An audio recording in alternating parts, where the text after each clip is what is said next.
À 44 ans, Florian Philippot, figure politique clivante et omniprésente dans le débat public français, a finalement décidé de lever un coin du voile sur un aspect jusqu'ici farouchement protégé de sa vie privée, le lieu de son mariage avec son compagnon. Une révélation discrète en apparence, mais qui soulève de nombreuses questions. Pourquoi maintenant? Pourquoi ce choix précis après des années de silence, de rumeurs et de spéculations? Derrière cette annonce, se cache-t-il un simple désir d'apaisement personnel ou un message plus profond adressé à ses soutiens comme à ses détracteurs? Depuis ses débuts en politique, Florian Philippot a toujours cultivé une image de contrôle, maîtrisant chaque mot, chaque apparition, chaque silence. Pourtant, cette fois, quelque chose semble différent. Ce lieu de mariage, chargé de symboles, n'a pas été choisi au hasard. Il raconte une histoire, un parcours, peut-être même une forme de réconciliation avec lui-même. Que révèle réellement ce choix sur l'homme derrière le personnage public? Et surtout, qu'est-ce que cette confidence tardive change dans la manière dont le public perçoit Florian Philippot aujourd'hui? Dans cette vidéo, nous allons remonter le fil de cette annonce inattendue, décrypter les indices laissés au fil des années, comprendre le contexte émotionnel et politique de cette révélation, et explorer ce que ce mariage signifie à un moment charnière de sa vie. Restez avec nous, car ce que vous allez découvrir dépasse largement une simple histoire de cérémonie. C'est le récit d'un homme, de ses silences, de ses choix et d'un tournant intime longtemps tenu à l'écart des projecteurs. Dans le prolongement de cette révélation soigneusement distillée, les détails commencent à prendre forme et à donner une profondeur nouvelle à cette annonce. Florian Philippot a 44 ans lorsque, au début de l'année 2025, lors d'un échange en marge d'un déplacement politique et confirmé ensuite par des propos rapportés dans plusieurs cercles proches, il laisse entendre que son mariage s'est déroulé dans un lieu qu'il affectionne depuis longtemps. Il ne s'agit ni d'un décor mondain, ni d'un site choisi pour le prestige, mais d'un endroit discret, ancré dans un territoire qui a marqué son parcours personnel. Selon ces éléments, la cérémonie aurait eu lieu en Alsace, région dont il est originaire et à laquelle il reste profondément attaché, plus précisément dans un cadre calme, loin des grandes villes, où il pouvait se fondre dans l'anonymat le temps d'une journée. La date elle-même n'a pas été annoncée frontalement, mais plusieurs indices convergent vers la fin de l'automne, une période symbolique pour lui. Des proches évoquent un week-end de novembre, moment où son agenda public s'était soudainement allégé, suscitant à l'époque quelques interrogations chez les observateurs les plus attentifs. À ce moment-là déjà, certains avaient noté son absence inhabituelle des réseaux sociaux, lui qui commente habituellement l'actualité avec régularité. Ce silence, aujourd'hui, prend une toute autre signification. Était-ce déjà le signe d'un événement intime soigneusement tenu à l'écart des projecteurs? Le choix du lieu n'est pas anodin. Depuis plusieurs années, Florian Philippot évoque à demi-mot son attachement aux paysages de l'Est de la France, à ces villages où le temps semble suspendu. Lors de précédentes interviews, il avait glissé des remarques sur un endroit où il se sent pleinement lui-même, sans jamais aller plus loin. Rétrospectivement, ces phrases résonnent différemment. Elles apparaissent comme autant de signaux faibles, passés inaperçus à l'époque, mais qui dessinent aujourd'hui un fil conducteur. Certains témoins racontent qu'il aurait opté pour une cérémonie civile sobre, organisée dans une mairie de petite commune, suivie d'un moment privé dans une maison d'hôte réputée pour sa discrétion. Ce qui frappe, c'est la cohérence entre ce choix et l'évolution de son attitude ces derniers mois. Plus posé dans ses interventions, parfois plus introspectif, Florian Philippot laissait transparaître un changement de rythme. Des proches parlent d'un homme soucieux de préserver un équilibre entre engagement public et vie personnelle, équilibre longtemps sacrifié. Même son entourage politique avait remarqué cette inflexion sans en comprendre la cause exacte. Aujourd'hui, la révélation du lieu du mariage agit comme une clé de lecture nouvelle, éclairant ses transformations récentes. Au fil des années, il avait toujours refusé de commenter sa vie sentimentale, se retranchant derrière la nécessité de protéger ceux qu'il aime. Pourtant, quelques images partagées sporadiquement, des déplacements répétés vers la même région, des allusions à des moments essentiels vécus loin de Paris constituaient déjà une trame invisible. Désormais, en révélant le lieu de cette union, même sans en dévoiler tous les contours, Florian Philippot accepte de lever partiellement le rideau. Ce geste, mesuré mais assumé, interroge sur ce qu'il choisira de dire ensuite et sur la manière dont cette part intime, longtemps cachée, continue de se mêler subtilement à son parcours public. Cette confidence récente renvoie inévitablement à l'autre versant de sa trajectoire, celui où Florian Philippot a basculé de l'anonymat technocratique à la pleine lumière médiatique. Le moment charnière se situe au début des années 2010, lorsqu'il apparaît pour la première fois aux yeux du grand public comme l'un des visages émergents du Front national. En 2011, à Paris, lors des congrès et réunions stratégiques du parti, son profil intrigue. Énarque, passé par l'inspection générale de l'administration, discours structuré, ton posé, il tranche avec les figures plus traditionnelles de la formation. Très vite, Marine Le Pen le propulse au rang de vice-président chargé de la stratégie et de la communication, un rôle clé qui va accélérer sa notoriété. L'année 2012 marque un tournant décisif. Pendant la campagne présidentielle, Florian Philippot devient omniprésent sur les plateaux de télévision, de France 2 à BFM TV, défendant une ligne souverainiste assumée, axée sur la sortie de l'euro et la critique des traités européens. C'est à ce moment-là que son nom commence à être reconnu bien au-delà des cercles politiques. Les images de ses interventions, souvent filmées dans les studios parisiens ou lors de meetings en province, notamment à Lille et à Lyon, façonnent une image de stratège méthodique, parfois rigide, mais redoutablement efficace. À l'époque déjà, certains observateurs notaient son besoin de compartimenter strictement sa vie publique et sa sphère privée, comme s'il pressentait le prix à payer pour cette exposition soudaine. En 2014, l'élection au Parlement européen consacre définitivement cette ascension.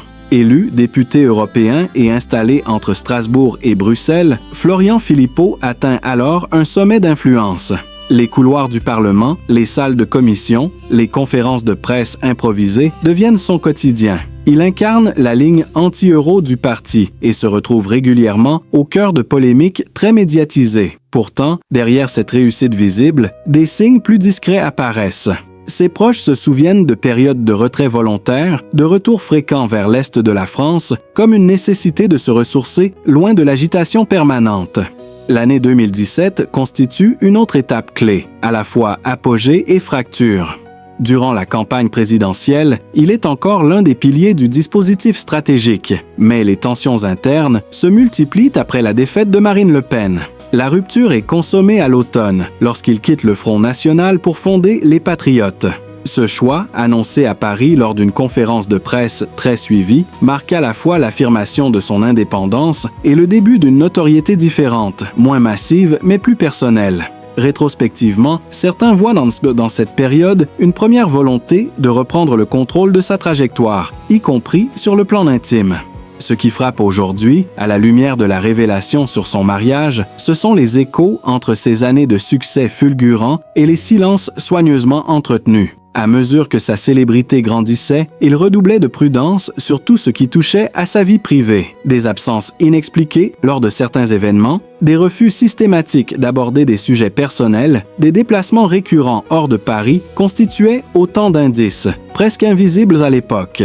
Désormais, ces fragments prennent un sens nouveau, comme si la période de gloire et de tension extrême avait déjà semé les graines d'un besoin de protection et d'ancrage que l'on retrouve aujourd'hui dans les choix intimes qu'il commence peu à peu à dévoiler. Pour comprendre cette trajectoire faite de contrôle et de retenue, il faut remonter bien avant les projecteurs, à l'orée d'une enfance marquée par la discrétion et l'effort. Florian Philippot naît le 10 octobre 1981 à Croix, dans le département du Nord, au sein d'un environnement sans faste, éloigné des cercles de pouvoir qu'il fréquentera plus tard. Les premières années se déroulent dans une France du début des années 1980, encore frappée par les incertitudes économiques, où la réussite n'est jamais considérée comme acquise. Son enfance est rythmée par une exigence silencieuse. Travailler, se montrer irréprochable, ne pas attirer l'attention inutilement. Ceux qui l'ont connu à cette époque décrivent un enfant réservé, observateur, souvent plongé dans les livres, comme si l'étude constituait déjà un refuge. Très tôt, les déménagements et les changements d'environnement forgent un caractère adaptable mais introverti. Entre le nord et l'est de la France, région industrielle parfois éprouvée, il découvre des paysages et des atmosphères contrastées, mais aussi une forme de dureté sociale. À l'école primaire, puis au collège, il se distingue par ses résultats sans pour autant s'intégrer facilement. Des enseignants se souviennent d'un élève brillant, mais solitaire, préférant la rigueur des textes et des raisonnements à la légèreté des jeux de cours. Cette distance, longtemps perçue comme de la timidité, apparaît aujourd'hui comme l'un des premiers signes de cette volonté de se protéger. L'adolescence accentue ces contrastes. Au lycée Faidherbe de Lille, établissement réputé pour son exigence, Florian Philippot s'impose par le travail acharné. Les années passées dans cette ville du Nord, au milieu des années 1990, sont exigeantes, parfois éprouvantes. La pression scolaire y est forte, la compétition constante. Des camarades racontent qu'il restait souvent en retrait, quittant les salles de classe une fois les cours terminés, évitant les sorties, préférant rentrer tôt. À l'époque, certains y voyaient une austérité précoce. Avec le recul, ces habitudes prennent une autre dimension, celle d'un jeune homme déjà soucieux de cloisonner ses émotions et son intimité. Dans le cercle familial, le soutien est présent mais discret. Rien n'est donné sans effort, et l'idée de mériter chaque avancée s'impose comme une règle tacite. Cette période forge une endurance mentale particulière.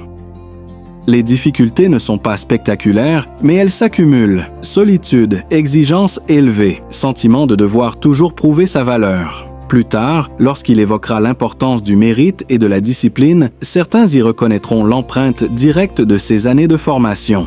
Des indices, longtemps ignorés, émergent aujourd'hui à la lumière de son parcours adulte. Son besoin de contrôle, son refus de livrer des fragments personnels, son attachement à certains territoires loin des grandes capitales trouvent leurs racines dans cette jeunesse faite de retenue.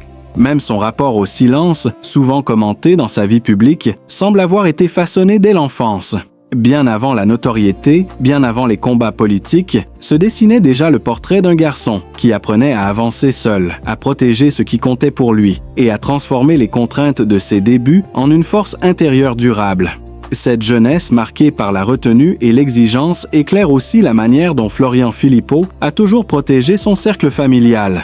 Ses parents, longtemps restés totalement absents du débat public, ont joué un rôle structurant mais volontairement discret. Son père, ingénieur de formation, et sa mère, professeure de lettres, ont transmis très tôt le goût de l'effort intellectuel et une certaine rigueur morale. Dans le Nord, puis dans l'Est de la France, la famille vit sans ostentation, attachée à des valeurs de travail et de stabilité. Aucun d'eux ne cherchera jamais à tirer profit de la notoriété croissante de leur fils, préférant rester en retrait, loin des caméras et des commentaires. Au fil des années, alors que Florian Philippot s'installe à Paris pour ses études, puis pour sa carrière, les liens familiaux se maintiennent à distance, mais sans rupture. Des proches évoquent des retours réguliers lors de périodes clés, notamment à la fin des années 2000, lorsqu'il prépare les concours administratifs, puis plus tard, au moment de ses premières responsabilités politiques.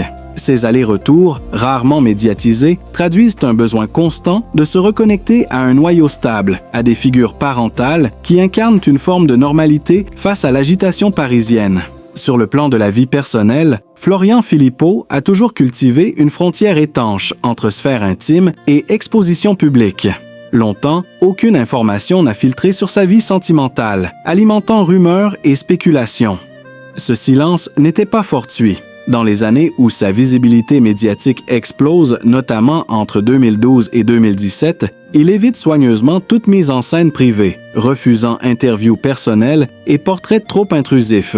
Pourtant, certains indices existaient déjà. Des amis racontent qu'il évoquait, en cercle restreint, l'importance d'un compagnon présent à ses côtés, sans jamais en dire davantage. Ces confidences, à peine murmurées, trouvent aujourd'hui un écho particulier à la lumière de la révélation de son mariage. Concernant les enfants, un autre silence s'impose. À 44 ans, Florian Philippot n'a jamais annoncé être père.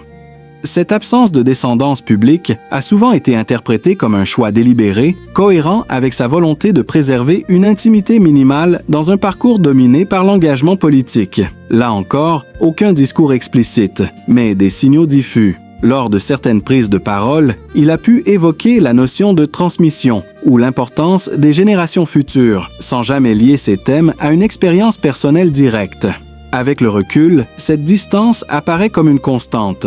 Ne jamais exposer ce qui pourrait devenir vulnérable sous le regard public. Ces dernières années, toutefois, un léger infléchissement est perceptible. À mesure que son rythme médiatique change, que ses interventions deviennent plus choisies, son entourage observe un homme davantage tourné vers l'équilibre personnel. des déplacements plus fréquents hors de Paris, des séjours prolongés dans des régions familières, des périodes de retrait volontaires ont été remarquées dès 2023, sans explication officielle. Aujourd'hui, ces éléments dessinent une autre lecture de sa trajectoire intime, celle d'un homme qui, après avoir longtemps tout sacrifié à la visibilité et au combat public, s'autorise enfin à reconnaître l'importance de ses attaches familiales et de sa vie personnelle, sans pour autant en livrer tous les contours. Cette recherche d'équilibre nouvellement perceptible renvoie aussi à un autre aspect longtemps tenu à distance du regard public, son état de santé actuel. Pendant des années, Florian Philippot a affiché une endurance presque mécanique, enchaînant déplacements, plateaux télévisés et réunions sans jamais évoquer la moindre fragilité physique. Pourtant, depuis la fin des années 2010, certains signaux ont commencé à émerger, discrets mais persistants. Dès 2018, lors de meetings organisés en région parisienne et dans le Grand Est, des observateurs attentifs notent un rythme plus mesuré, des pauses plus fréquentes, une attention accrue portée à la gestion de son emploi du temps. Rien d'alarmant en apparence, mais une inflexion réelle par rapport aux années de surexposition. Les périodes les plus intenses de sa carrière, notamment entre 2012 et 2017, avaient imposé une pression constante. À Strasbourg comme à Bruxelles, lorsqu'il était député européen, ces semaines se déroulaient à un rythme soutenu, ponctué de trajets tardifs et de nuits écourtées.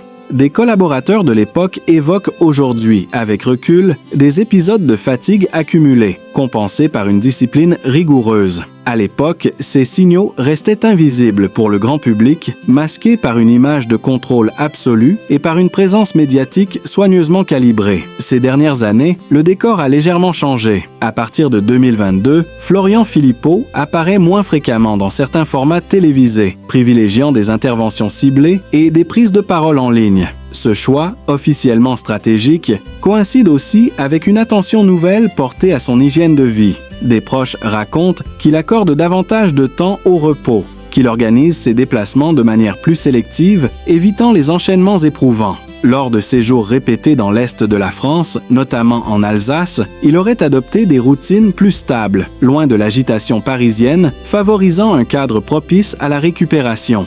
Là encore, aucun discours explicite, aucune déclaration médicale, mais des indices, une silhouette parfois plus amaigrie lors de certaines apparitions publiques, puis plus stable ensuite, une voix plus posée, un ton moins nerveux.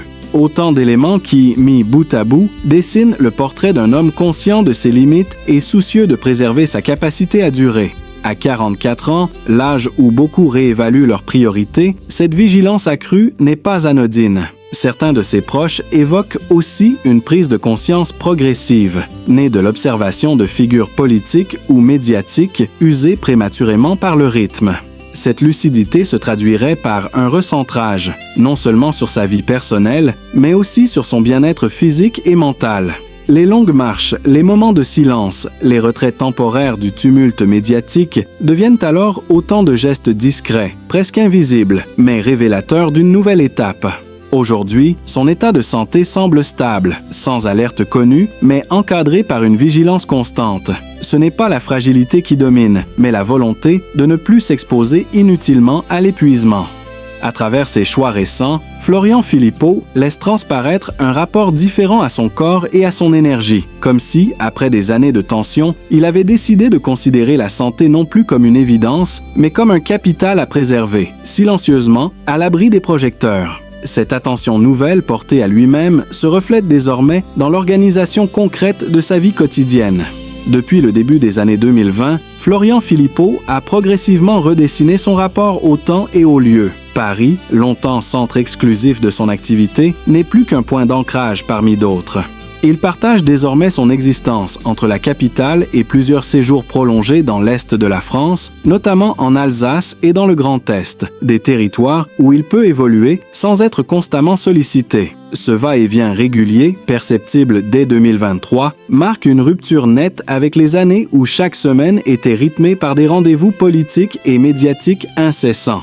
Son quotidien s'organise autour de routines plus sobres. Les matinées sont souvent consacrées au travail d'analyse et d'écriture, loin de l'agitation des studios. Des collaborateurs évoquent des échanges tardifs par message ou appel. preuve qu'il continue de suivre l'actualité de près, mais à distance. Les réunions physiques se font plus rares, remplacées par des formats choisis, dans des lieux précis, parfois à Strasbourg ou dans des villes moyennes, où il intervient sans mise en scène excessive. Cette manière de faire, déjà perceptible à la fin de la décennie précédente, s'est accentuée avec le temps, comme si la discrétion était devenue une condition essentielle à son efficacité. Sa relation à l'espace public a également évolué. Là où il occupait autrefois les plateaux de télévision à un rythme soutenu, il privilégie aujourd'hui des prises de parole ciblées, souvent numériques.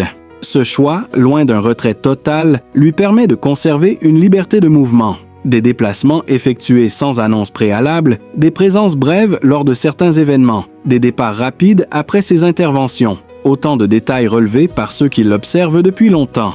Ces gestes traduisent une volonté de ne plus se laisser absorber par la machine médiatique, tout en restant acteur du débat. Dans la sphère privée, son mode de vie se veut plus ancré. Des proches parlent de soirées simples, de dîners organisés à huis clos, loin des cercles parisiens traditionnels. Loin des mondanités, il privilégie un entourage restreint, composé de fidèles de longue date. Ce resserrement relationnel, amorcé après les années de tensions politiques, s'est accentué avec le temps. Là encore, des indices apparaissaient déjà auparavant. Refus répétés d'événements sociaux, choix de lieux discrets pour ces rencontres, préférences marquées pour des espaces où l'anonymat reste possible. Le rythme de ces semaines révèle aussi une autre facette de sa vie. Les moments de retrait, parfois interprétés comme des absences, sont en réalité des phases de recentrage. Des séjours prolongés hors de Paris, notamment durant l'hiver 2024, ont été remarqués par son entourage. Aucun communiqué, aucune justification, simplement un temps suspendu. Aujourd'hui, ces pauses s'inscrivent dans une continuité, celle d'un homme qui structure sa vie autour de cycles plus humains, alternant engagement et retrait, visibilité et silence. À travers ses choix, se dessine une existence moins linéaire, mais plus maîtrisée. Florian Philippot n'a pas disparu du paysage public. Il a déplacé son centre de gravité. Sa vie actuelle se construit dans cet équilibre fragile entre présence et distance, entre action et protection de soi. Chaque détail, chaque déplacement, chaque absence raconte une transformation progressive, déjà amorcée depuis plusieurs années, mais dont la cohérence n'apparaît pleinement qu'aujourd'hui, à mesure que les pièces du puzzle s'assemblent. À travers ce parcours fait de silence, de combats, de choix parfois incompris et de moments de retrait, se dessine avant tout l'histoire d'un homme. Derrière les prises de position publiques, derrière les polémiques et les débats passionnés, il y a un être humain avec ses fragilités, ses doutes, ses blessures et ses espoirs. Florian Philippot, comme tant d'autres, a dû apprendre à avancer sous le regard permanent des autres, à encaisser les jugements, à porter seul le poids de décisions qui marquent une vie. Comprendre son chemin, ce n'est pas forcément tout approuver, mais accepter de regarder l'homme au-delà de l'image, avec plus de nuances, plus d'empathie et plus de bienveillance. Si cette histoire vous a touché, si elle vous a permis de voir autrement un personnage public souvent réduit à des étiquettes, alors prenez un instant pour montrer votre soutien. Un simple like est déjà une façon de dire que ces récits humains comptent, que derrière l'actualité et les titres, il y a des destins qui méritent d'être racontés avec respect.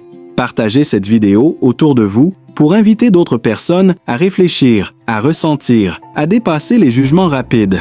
Chaque partage permet à cette histoire d'atteindre de nouveaux regards, de nouvelles sensibilités. Et si vous souhaitez continuer à découvrir des parcours profonds, intimes, parfois bouleversants, abonnez-vous à la chaîne. Votre abonnement est essentiel. Il nous permet de